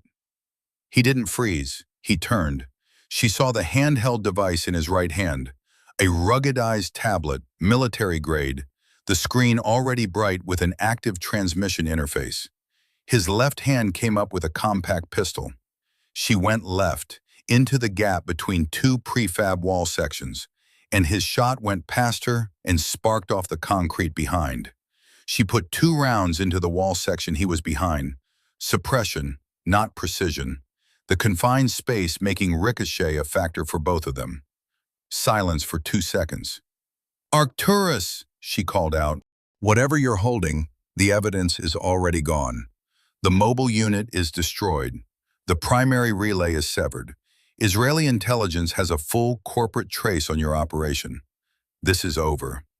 A sound that might have been a laugh or a cough. "You have no idea how many operations are running." His voice was flat, American accented, the specific flatness of someone trained to stay functional under stress. "Destroying one relay on one island doesn't touch anything." "No," she agreed, "but it stops tonight's attack. And tonight's attack was the one you needed to justify emergency procurement. Without it, the DoD authorization timeline moves to committee review. That's 12 months minimum." She paused. "You know that as well as I do." Silence. She was reading the silence, trying to determine if he was preparing to rush, or preparing to transmit, or preparing to run. "Send that transmission," she said, "and I will shoot you before your thumb lifts." That's not a threat. That's geometry. Another second of silence. She could hear the storm above them, the fortress creaking, the distant sound of the Horizon Mercy's horn, 3 blasts, the international signal for holding position. Levi's transmission had reached them. The handheld device skittered across the concrete floor and stopped against the opposite wall. "Hands," she said. He came out of the gap with his hands up, the pistol gone.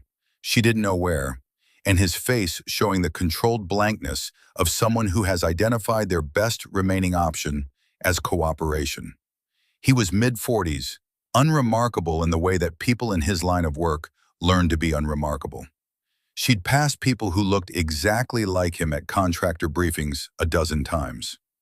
"On your knees," she said, "hands behind your head." He went down. She zip-tied him with the restraints she carried as standard kit, retrieved the handheld device from the floor, and pulled the battery from it. Then she keyed her radio. "Operations, this is Alvarez. I have one person detained, Northern Corridor, Arcturus Defense Systems employee. Request security element," she paused, "and someone needs to find Lieutenant Commander Walsh." She left the detained man with Torres and 2 Marines and walked back out into the storm. The rain had peaked and was beginning to ease slightly, the worst of the front passing through, though the wind stayed strong and the sea beyond the northern cliffs was still a chaos of white water and spray. The Horizon Mercy and the Calistrate were visible on radar, holding at 800 meters, waiting for the all-clear. The Iranian patrol boats had moved again, 3 of them repositioning east, the others maintaining their pattern but without the slow encirclement movement of the past 2 days. Something in their tasking had changed. She didn't know if Karim had anything to do with that, or if word had simply reached whoever was running the proxy operation that the trigger mechanism for tonight's escalation had been severed. Either way, they weren't closing. She found Karim on the southeastern parapet, the same position where she'd sat in plain sight 3 nights ago, and he'd acknowledged her from the eastern wall. He was standing at the crenellation, looking out at the dark sea, his rifle slung. In the stormlight, he looked tired, in the specific way that people look tired when they'd been running a sustained operation alone for too long, without backup and without acknowledgement. She stood beside him. Neither of them said anything for a moment. The wind moved between them, and the salt spray came up from the cliff face below, and the distant lights of the Iranian patrol boats floated on the black water. "The inside man," she said, "the Arcturus employee. His operation was running for 6 weeks. The relay hardware, the convoy compromises, the dock explosion." She paused. "You were here before that." 8 weeks, Karim said. Who sent you? He was quiet for a moment. The wind pulled at his jacket. There are people on my side of this conflict who do not want a major U.S. military escalation any more than your more sensible people do. A war here, a real one, not a proxy friction, but a full engagement triggered by a manufactured incident, is not survivable for anyone in the region. He paused, including us. So your government sent you to protect a humanitarian operation. My government did not send me. He said it carefully, with the specific precision of a man distinguishing between an institution and individuals within it. Certain people within certain structures believed that if they could demonstrate, through a third party, that Arcturus was manufacturing the crisis rather than responding to it, the authorization process in your country would be disrupted. The war your defense industry wanted would not come. She looked at him. That's a very long play. 8 weeks, he said again. Yes, she thought about the spent casing in the silo corridor, the parapet impression, the casing on her windowsill, the disassembled rifle, all of it now readable as something different than she'd understood it to be at the time. Not psychological warfare against her, but documentation, evidence of presence, placed deliberately, building a record that someone had been operating inside this fortress with knowledge and access that no Iranian proxy asset should have had. A record that, in the right hands, pointed directly at an inside operation. He'd been trying to leave a trail. The shots you fired, she said, the convoy warning, the round above my window. The convoy needed to see that the threat was inside the perimeter, not outside it. If they had been hit, the attribution would have been Iranian. I needed them undamaged and suspicious. He paused. The round above your window. I needed you to know that you were being watched by someone who had chosen not to fire. That changes how you approach the problem. It did, she said. He looked at her for a moment with an expression she couldn't fully read, something between professional respect and the particular exhaustion of someone who has operated too long in isolation. You found the Arcturus signature faster than I expected. The corporate trace, that was the chief warrant officer? Mercer, yes. He's good. He is, she paused. He'll recover. Karim nodded. He looked back out at the sea. One of the Iranian patrol boats had turned north and was running lights, moving away from the island for the first time in 4 days. Another followed. What happens to you now? She asked. I was never here. He said it simply, without drama. That is how it works. The evidence chain, what Mercer documented, if your presence here becomes part of the official record, it won't. He turned to look at her directly. Your system will process this as an Arcturus operation, an inside compromise, a contained incident. The Iranian proximity will be logged as opportunistic. No third-party asset will appear in any official report. He paused. Because if it did, the people on my side who made this possible would face consequences that would make future cooperation of this kind impossible. She held his gaze. And you trust me to keep that? I trust that you understand the geometry. He paused. You're a sniper. You understand that some angles only work if you don't announce them. The rain had dropped to a light mist. The Horizon Mercy was requesting approach clearance. She could hear it on her radio, the captain's voice calm and professional. The crisis apparently resolved from his perspective without his ever knowing the full shape of it. Operations approved the approach. The lights of the 2 aid vessels began moving again toward the jetty. Elena watched them come in. The fortress around her was full of the sounds of a crisis unwinding. Radio traffic, movement, the QRF element securing the armory, the first lights of the medical station visible through the eastern windows, where Mercer was presumably being kept still by a corpsman who underestimated how much he hated being kept still. Karim, she said. He looked at her. The next time, wherever the next time is. She paused, choosing the words. If there's a way to not spend 8 weeks being ghosts at each other. Something almost like a smile crossed his face. That assumes the conditions for cooperation will be present. They were present here. Yes. He picked up his rifle case from where he'd set it against the parapet. They were. He paused. Good luck with your official report, Sergeant Alvarez. He walked away along the parapet. She watched him until he reached the far end and descended the interior stair and disappeared into the fortress interior, which was full of Marines and lights and radios and all the machinery of an official reality that was going to need to explain tonight without him in it. She stood at the crenellation and watched the Horizon Mercy come into the jetty. Walsh was in his office when the security team found him. He didn't run. He didn't destroy anything. He sat at his desk with the look of a man who had been waiting for a door to open and was faintly relieved it finally had. The security team secured him without incident, and the duty officer, a young lieutenant named Carver, who was going to have a very educational week of paperwork ahead of him, took initial custody of Walsh's documents and communications equipment. Elena watched the process from the doorway. Walsh looked at her once, briefly, and then looked away. His expression was complicated, not guilty in the way she'd expected, but something more nuanced, burdened.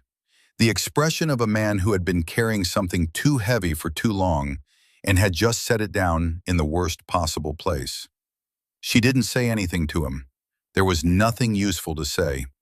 The official picture assembled itself over the following 4 hours as the storm passed and the dawn came gray and cool, the Mediterranean calming towards something manageable. Arcturus Defense Systems had embedded a contractor employee. His name was Renner, she learned, a former Army intelligence officer turned private sector, inside the humanitarian operation 6 weeks earlier under the cover of a communications infrastructure contract. Renner had been running the relay, feeding convoy schedules and tactical assessments to an Arcturus operations cell on the Turkish coast, which had been coordinating the drone attacks and the delivery of pressure device components through the missing supply container. Walsh's role was more ambiguous. The initial assessment suggested he'd been compromised rather than recruited. Something in his communications history, something Arcturus had on him, the details of which would take weeks to establish through proper investigation. He had known about the relay and chosen not to act on it. He had signed the convoy authorization at 1645, knowing it was high risk. Whether that was active cooperation or paralysis, or something in between, was a question for people with more investigative authority than Elena possessed. She wrote her initial report in Mercer's handwriting. He was still flat on his back, but his right hand worked. In the yellow legal pad, using his documentation as the foundation. Corporate trace, relay analysis, the evidence chain from the logistics basement. Everything attributable to human observation and analysis inside the fortress. Everything without Kareem in it. Levi reviewed the report before it went up the chain. He read it carefully, looked at Elena once over the top of the pages, and said nothing about the gap between what he knew and what the report contained. He signed the Israeli liaison attestation at the bottom and passed it to his naval command. By 1000, Arcturus Defense Systems was the subject of an emergency FBI counterintelligence referral. By noon, the 3 DoD procurement contracts pending their authorization had been flagged for suspension review. Renner was in U.S. military custody, cooperative in the specific way of a man calculating his options. Walsh was being held separately, a medical assessment in progress. The 14 Iranian patrol boats had reduced to 6 by midday, and those 6 were maintaining their positions well outside the 12 nautical mile boundary. The Horizon Mercy had docked successfully. Its crew began unloading at 800. The dialysis equipment came off first, by request of the medical team on the island. By late morning, it was operational in the medical station, where 3 patients who had been waiting for it were receiving treatment. Elena watched that from the dock for a while, standing in the pale morning sun that had broken through after the storm. The smell of salt and diesel and something cleaner underneath. Fresh air from the northwest, the storm having swept the usual chemical overlay from the water's surface. She could hear the gulls on the radar tower behind her settle back into their routines, indifferent to everything that had happened below them. Mercer was going to be evacuated to a medical facility in Cyprus within 24 hours. Standard protocol for a gunshot wound requiring surgical follow-up. She would stay until the replacement security element arrived, which the operations cell was estimating at 48 hours. 48 hours on an island that was no longer a trap. The debrief happened at 1400 in the operations center, with a 2-star from 5th Fleet joining via secure video link from Bahrain. Elena sat at the table and answered questions for 90 minutes. The 2-star was thorough, the questions precise, the institutional machinery of accountability operating correctly in the aftermath of an incident in which the institution had nearly been the instrument of its own compromise. She answered truthfully about everything in her report. She answered completely about Renner, about Walsh, about the relay and the drone attacks and the Arcturus operation. She answered carefully about Karim. There was no lie, technically. She hadn't included him in the report because his presence was not, in her assessment, confirmed. She had exchanged words with an unidentified individual in a drainage channel during an active security operation in zero visibility. She had been unable to positively identify the individual's unit affiliation, nationality, or authorization status. The individual had subsequently departed the area. End of entry. The 2-star, whose name was General Whitfield, and who had the experienced eyes of someone who had been doing this long enough to know when a report's margins were load-bearing, looked at her for a long moment after that section of the debrief. "The drainage channel," he said. "Yes, sir. And you were unable to positively identify, in zero visibility, storm conditions, an enclosed space of 60 centimeters width." "No, sir, I was not." Another long moment. "Sergeant Alvarez." "Sir, the Arcturus employee is in custody. Walsh is cooperating. We have the corporate trace and the relay documentation." He paused. "Is there anything else I should know about this operation that isn't in your report?" She held his gaze on the video screen. He was very good. The question was an invitation without being a demand, carefully constructed to give her an exit if she chose to use it. "I believe my report is comprehensive as to the events relevant to the Arcturus operation, sir." He held her gaze for 3 more seconds. Then he looked down at his notes. "Very well. The DODIG will be following up within 30 days. Keep your documentation clean." He paused. "Good work, Sergeant." The debrief ended. She walked out of the operations center into the late afternoon light, which had gone warm and golden in the way that Mediterranean light did after a major storm. Everything washed clean and sharp-edged, the shadows long and precise. The fortress looked different in this light, less ominous, more ancient, the centuries of stone simply what they were, indifferent to the human operations that had layered themselves over them. Torres fell into step beside her. "How'd it go?" "Standard." He was quiet for a moment. "They're saying Walsh is going to cooperate fully, that the Arcturus thing goes pretty high up." "Probably. Does that mean anything changes? With the contracts? With the procurement?" She thought about Renner and his flat voice in the northern corridor. "You have no idea how many operations are running." She thought about it as bravado, the kind of thing a man said when his operation had failed, but he needed to feel like it hadn't. She also thought about it as possibly accurate. "Something changes," she said. "I don't know how much." Torres absorbed that. "Is that a good answer?" "It's the honest one." He nodded and peeled off toward the western barracks. She kept walking toward the medical station to see Mercer before the day ended. He was sitting up when she arrived, which the corpsman had clearly told him not to do, and which he had clearly ignored. His left arm was immobilized, the shoulder wrapped, his face carrying the gray undertone of someone running on inadequate blood volume and stubbornness. He had the yellow legal pad in his good hand. "You kept it," she said. Copy. Original went with Levi. He set it down. Debrief? 2-star from 5th Fleet. Thorough. Walsh? Cooperating. Probably coercion rather than recruitment. They'll figure it out. Renner? Custody. Calculating options. She sat in the plastic chair beside the cot. Arcturus contracts are under suspension review. FBI referral active. He was quiet for a moment, looking at the ceiling. They'll settle. The company will settle. The contracts will be restructured with some modifications. 2 or 3 people will take the fall, and the parent organization will continue operating under a different subsidiary name within 18 months. She didn't disagree. Probably.